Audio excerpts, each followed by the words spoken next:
तो चलिए हम आज इलेक्ट्रिकल इंजीनियरिंग के फर्स्ट सेमेस्टर के सिलेबस के बारे में पूरी तरीके से डिस्कशन करते हैं। देखिए यहाँ पर मेंशन है आपको इलेक्ट्रिकल इंजीनियरिंग और एनएसक्यूएफ से ये एफिलिएटेड बीटीयूपी के लिए सिलेबस है। आप पॉलिटेक्निक में जिस बोर्ड में पढ़ाई कर रहे हैं उसका नाम है board of technical education Uttar Pradesh Lucknow. आप सभी के फाइनल मार्कशीट में फर्स्ट ईयर का सिर्फ 30% रिजल्ट ही जुड़ता है। ये आपके लिए बेसिक जानकारी जरूरी है जानना। चलिए हम सिलेबस के बारे में डिस्कशन करते हैं। तो उनमें सब्जेक्ट्स को देखते हैं। पहला सब्जेक्ट जो कि कंपलसरी सब्जेक्ट और सभी ब्रांच में कॉमन सब्जेक्ट है, जिसे हम कहते हैं communication skill first. Communication skill first को समझने से पहले आपको ये दो कॉलम समझना बेहद इंपॉर्टेंट है। यहाँ पर लिखा है इंटरनल और यहाँ पर लिखा है एक्सटर्नल। इंटरनल का मतलब होता है सेशनल मार्क्स जो कि आपको कॉलेज से मिलता है, और एक्सटर्नल का मतलब है जो आप सभी एग्जाम देने वाले हैं। क्लियर हो गई आप सभी को बात? तो सेशनल यहाँ से 20 नंबर थ्योरी और 10 नंबर प्रैक्टिकल को मिलाकर के 30 नंबर मिलेंगे कम्युनिकेशन स्किल सब्जेक्ट से।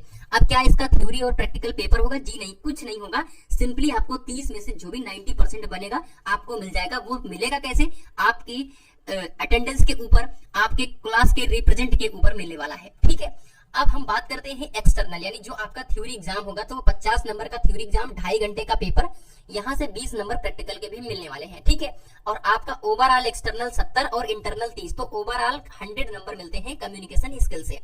दूसरा हमारा सब्जेक्ट जो कि सभी ब्रांचों में कॉमन सब्जेक्ट है, अप्लाइड मैथमेटिक्स।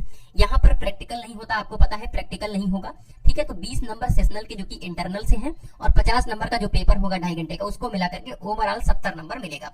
अप्लाइड फिजिक्स जो कि 20 नंबर आपका थ्योरी और 10 नंबर प्रैक्टिकल। मैं फिर से बता रहा हूँ, इस 30 नंबर को सिर्फ दे दिया जाता है, आपका इसका कोई एग्जाम वगैरह नहीं होता। इस प्रैक्टिकल का एग्जाम होगा जो कि एक्सटर्नल। इंटरनल में आपको कुछ नहीं टच करना होगा। ठीक है, बहुत कॉलेजों में टेस्ट वगैरह लेते हैं, बस उसमें ही आपको पार्टिसिपेट करना होगा। उसी के आधार पे आपको अच्छा नंबर मिल जाता है। मेन अटेंडेंस होता है और क्लास का रिप्रेजेंट होता है। 50 नंबर थ्योरी, 2.5 घंटे का paper, overall 100 number. Applied chemistry सभी में कॉमन तो नहीं है, लेकिन 90% जो भी सब्जेक्ट चलते हैं, ब्रांच चलते हैं, उसमें कॉमन है।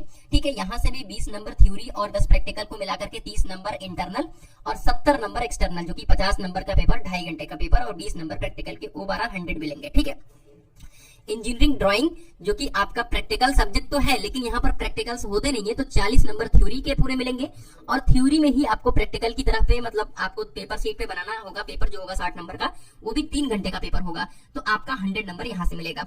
अब ये दो सब्जेक्ट बहुत टेंशन दे रहे हैं बच्चों को, लगे हाथ, इसको भी क्लियर कर देता हूँ। ये है बीआईटी और जीडब्ल्यूपी, ये दोनों प्रैक्टिकल है, इसका थ्योरी एग्जाम नहीं होगा। थ्योरी वाला पोर्शन देखेंगे तो खाली है। ठीक है, और यहाँ पर भी थ्योरी वाला पोर्शन पूरी तरीके से खाली है। 40 नंबर आपके जॉब वगैरह बनाने और क्लास में जो कंप्यूटर चलाओगे, अपना प्रोजेक्ट तैयार करोगे, उसके यहाँ पर सेशनल मिल जाएंगे जो कि इंटरनल में जुड़ता है, और प्रैक्टिकल होगा एक्सटर्नल में, यानी वाइबा होगा, बाहर से एग्जामिनर आएंगे। जो भी ये प्रैक्टिकल होगा इसके लिए एग्जामिनर आएंगे बाहर से वाइबा लेने। ठीक है, तो ओवरऑल यहाँ से भी 100 नंबर मिलते हैं। ये है स्टूडेंट सेंटर्ड एक्टिविटी, यानी एससीए। इस एससीए के 30 नंबर पूरी जगह पर मिल जाते हैं। नवंबर दिसंबर महीने में कार्यक्रम होता है, आपको खेल कूद में पार्टिसिपेट करने का मौका मिलता है। नहीं भी करोगे कोई दिक्कत नहीं, आपको पूरे ओवरऑल नंबर मिल जाएंगे। तो नीचे देखेंगे तो ओवरऑल 700 नंबर का पूरा पेपर होगा, यानी पूरा जब मार्कशीट आएगा फर्स्ट सेमेस्टर का, जिसमें से आपके 180 नंबर एक्सटर्नल प्रैक्टिकल जो कि आप कॉलेज में वाइबा के थ्रू देंगे, 260 नंबर का पेपर होगा, जिसमें से आपको जो भी नंबर मिलेगा और इस वाइबा में से भी जो नंबर मिलेगा, और सेशनल देखिए आपका 260 नंबर लिखा है, 30 नंबर एससीयू को मिला करके, यानी 230 नंबर सेशनल है। ठीक है, तो आपको 90% सेशनल के लिए अटेंडेंस वगैरह मायने रखेगा, और इसको जरूर ध्यान में रखिएगा। बाकी आपको 260 नंबर की थ्योरी यहाँ से